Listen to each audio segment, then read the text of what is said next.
Wow. Um, Shooting a video in memory of Dave. Whenever I think of Dave Roberts, I think of one of the most godliest men I've ever met in my life. I never heard him say anything bad about anyone. And I remember one of his sermons that he preached a long time ago. He said that he felt like when we got to heaven, that the two most heard words that we're going to hear are, of course. This all makes sense, because a lot of things in life, sometimes they don't make sense, and we wonder, how could this happen? Why did this happen? I just don't get that. But Dave said that whenever we get to heaven, he felt like the two most heard words that we would hear would be, of course. It all makes sense now. So I know that Dave's been saying that a lot, because there was a lot that he enjoyed learning about and studying about. And so I'm very thankful that God put him and Marie and Matthew and Matthew's family in my life.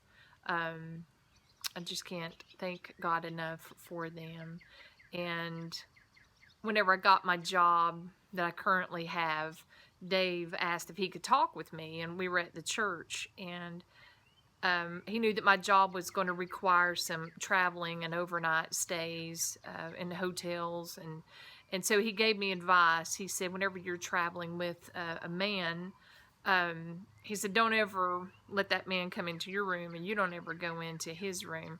And I really appreciated that, because I didn't have an earthly father, and I appreciated the fact that Dave recognized that and wanted to give me some good godly fatherly advice. And so I'm just forever grateful. And he was always a first responder whenever there was a happy event in my family's life, or if there was ever a crisis. He was one of the first people there, and I'm just so thankful for that. And it's been a blessing to serve with him over the years and lead music and doing weddings and funerals. And just thank you so much for this opportunity to share some good thoughts about Dave and good memories. And thank you, Marie, and thank you, Matt and Bailey, and the rest of the family. Thank you all for sharing him with us. I love you all. Hi, my name is Jane Roberts McHenry, and I am David's sister. There are 4 children in our family, born to Weldon and Ruth Wilson Roberts. David's the oldest. I am second, and then we're followed by brothers John and Dean. I have the distinction of being David's first pupil. And one of the things he taught me were the names of the planets: Mercury, Venus, Earth, Mars, and so forth. I have a lot of memories of David and I as children. We got our first television set when he was probably 8 and I was 4.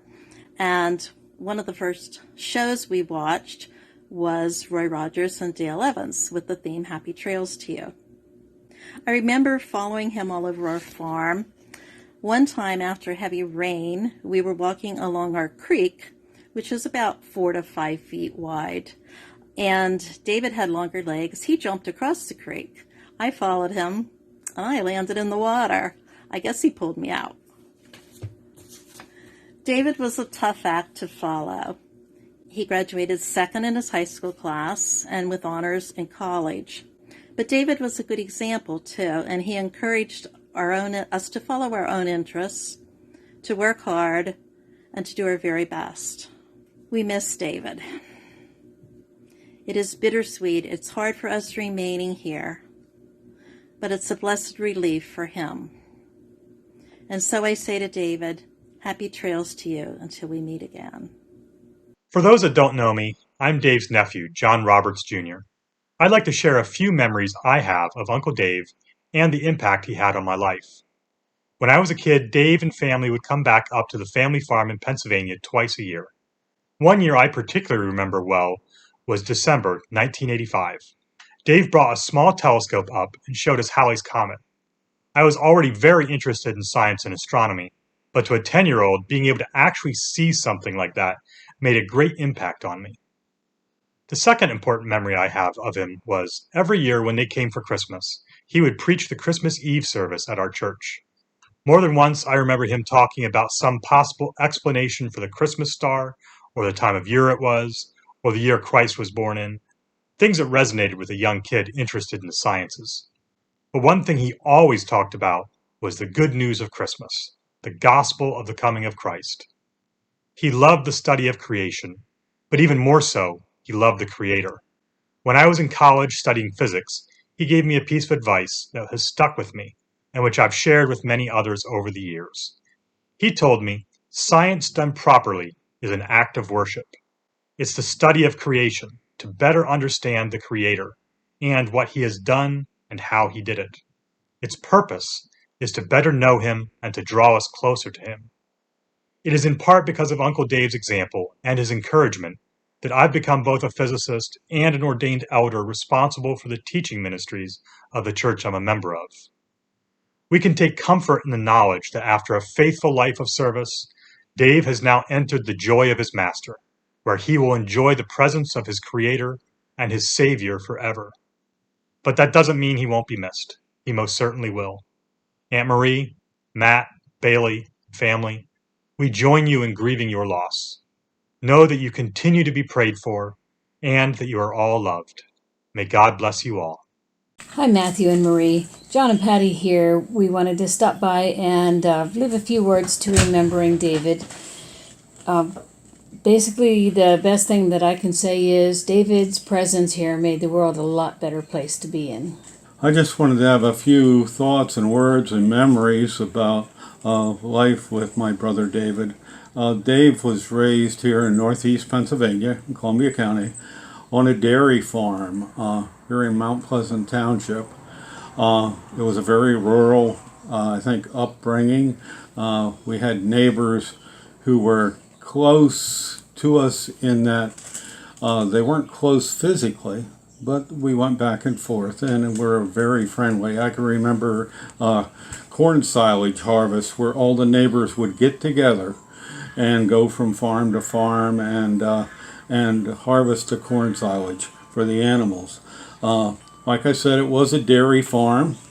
We did have hogs and chickens. One memory I have was gathering the eggs from the section of the barn where we had the chickens, and for some reason Dave got me upset and an egg come out of my hand and hit him right in the face. But one thing, I was very fast back then at that time, even though I was 8 years his junior. One memory I have is Dave's birthday. Dave was born on November 3rd. And I do remember he was, I'm going to say around turning 15 or 16. It was on his birthday, and we had a snowstorm. And my mother and my sister Jane, who was 4 years older than me and 4 years younger than Dave, my mother and Jane had gone with the church group and taken our car and hauled some canned goods to an elderly home that the church supported. And it was some distance away. And we got word in this snowstorm hit and that they were stuck on a hill down towards Danville, some 15 miles away. So they were in the process, like I said, we were on a dairy farm, and they were in the process of milking the cows. And so my father put the chains on, I believe, a 1953 Ford pickup and took off to retrieve my mother and my sister and assist them in getting back home. That left my brother Dave really to finish milking the cows and finish the chores. I remember I was trailing along behind him, but I don't know how much help I was. But there's a case where he stepped up to the plate and took the responsibility. And my grandmother continued to get his birthday meal ready for the supper that night. And I can remember us all gathering around the table. And my father arrived back home with my mother and my sister trailing behind in the car. And we all gathered around the table and had Dave's birthday dinner. And what a rejoicing time that was. I do believe that power went out shortly after and was out for quite a period of time because of the heavy snow. But what a memory. I always say, there's a saying that I've heard different ones say, that you can take the boy from the farm, but you can't take the farm from the boy. And I think that kind of related to my brother Dave in that his love for antique farm machinery and particularly antique farm tractors. I know that this also really created a bond between my younger brother Dean, myself, and my brother Dave. If we would attend a antique farm machinery show and would quite often take pictures, and we'd have to just send them along back and forth, and we always enjoyed that discussion, and Dave always had a love for antique farm machinery. We were always kind of partial to the red ones, and I know we always blame Marie maybe for the green ones that showed up on their place, but so be it. One other thing I'd like to talk about is Dave and his relationship with my foster brother George. When they were teenagers, George was what we called a welfare child at that time. He was a ward of the state. And he was living with a family out over the hill from us. And he was in, I believe, the same classes or same grade as my brother Dave. And they became quite close friends, even though they were really almost totally opposite. Dave was scholarly and really, quite studious, and George was a hands-on type of guy and not into book learning at all. But George was not happy, and it was not a good situation where he was at this family they were keeping, and eventually George came to live with us and really became part of our family, and for years afterward would come back to his mom and dad.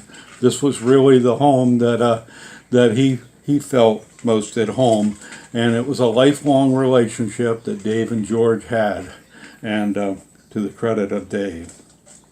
One other thing is that Dave and Marie and Matthew would always come home back up from Tennessee to Pennsylvania at Christmas, and it was an annual event that Dave would preach for a Christmas Eve service at our home church that he grew up in. And this meant so much to my mother and father, and it meant an awful lot to a lot of other people that they could come and hear Dave and hear his message. Dave was always fascinated with the mysteries of the universe. He enjoyed the sciences, most certainly. But one thing, and I'll leave you with this thought, that there was no mystery about the faith of my brother Dave and his love for Jesus Christ. And we thank you, and Dave, enjoy. You're in a better place now. Thank you. God bless. Well, Linda and I are certainly honored to be a part of the memorial today. I know when I think of the top influencers in my life, Dave's at the top of the list for so many reasons. When Linda and I first got married, we decided to go to a church that was new to us. And so we started going to Lone Oak, welcomed in, and especially welcomed in by Dave and Marie. And what many don't know is we actually lived right next door to them for the first year of our marriage. And, in ministry today, some people put on their Sunday persona, and who they are on Sunday is not who they are the rest of the time. But I can tell you that Dave, who he is on Sunday, is who he was every other day of the week. And it was really an example to us to be influenced by them. Also, really developing us into ministry. Young in going to Milligan and trying to learn my way forward in terms of ministry. And the way that Dave developed people was by giving them more to do and being available to come alongside them and to help train them and provide resources as needed. And so by giving more responsibility and being there really helped to get us our feet wet in ministry. And then, of course, launching in Lone Oak, getting behind us, going into the mission field. Dave was a key influence in starting Faith Promise, and what a blessing that was to us and to so many. Now, I also remember something about Dave when he was preaching. I remember he would storm the pulpit. He wouldn't saunter into the pulpit. He wouldn't kind of make his way slowly up there, adjust a few things. He would storm the pulpit and then jump in, starting right away. And I remember asking him one time, Dave, you just storm the pulpit and you just jump right in. And he said, I believe that our message is so important that we need to bring our best, bring our energy, bring our passion. And that's what he did week after week. And as I thought about it, I thought, well, Dave really had a passion for preaching, but that really isn't it. Dave's passion was for people and for people to come to know Jesus. And if he could preach passionately to move them in that direction, that's what Dave would do. And the reason I say passion for people is out of the pulpit, then he had a passion to see others ministered to and that they come to know Jesus. He was involved in so many different things toward that end. And I'd heard that when Dave went calling at the hospital, when he got there, he wasn't Lone Oak's minister to Lone Oak's people in the hospital. Dave was everyone's minister, ministering to everyone because he really cared about people. And we just saw that over and over again. Now, in the kingdom, I think one thing we can say is this isn't the end. This is the beginning for Dave. Beginning for him as he enjoys eternity. But also in kingdom, we leave a legacy. And Dave's legacy lives on in the community of Lone Oak Christian Church. It lives on in us, in our lives personally. And Lone Oak has been a base that has mobilized people into ministry across the United States and around the world. And its influence is really immeasurable as through Dave ministering and developing people there, people were mobilized into ministry around the world. Now, I've heard it said that our primary job in life is to recruit people for a choir. Dave was a great recruiter, recruiting for a choir, because we read in Revelation that one day there's going to be people from every tribe, every language, every tongue singing worship to God. Now, Dave is up there singing with them now, and there's people from many languages, tribes, nation, and tongue because of his passion for people and his passion to see God's mission move forward. We're thankful for you, Dave, and our lives are eternally different because of you.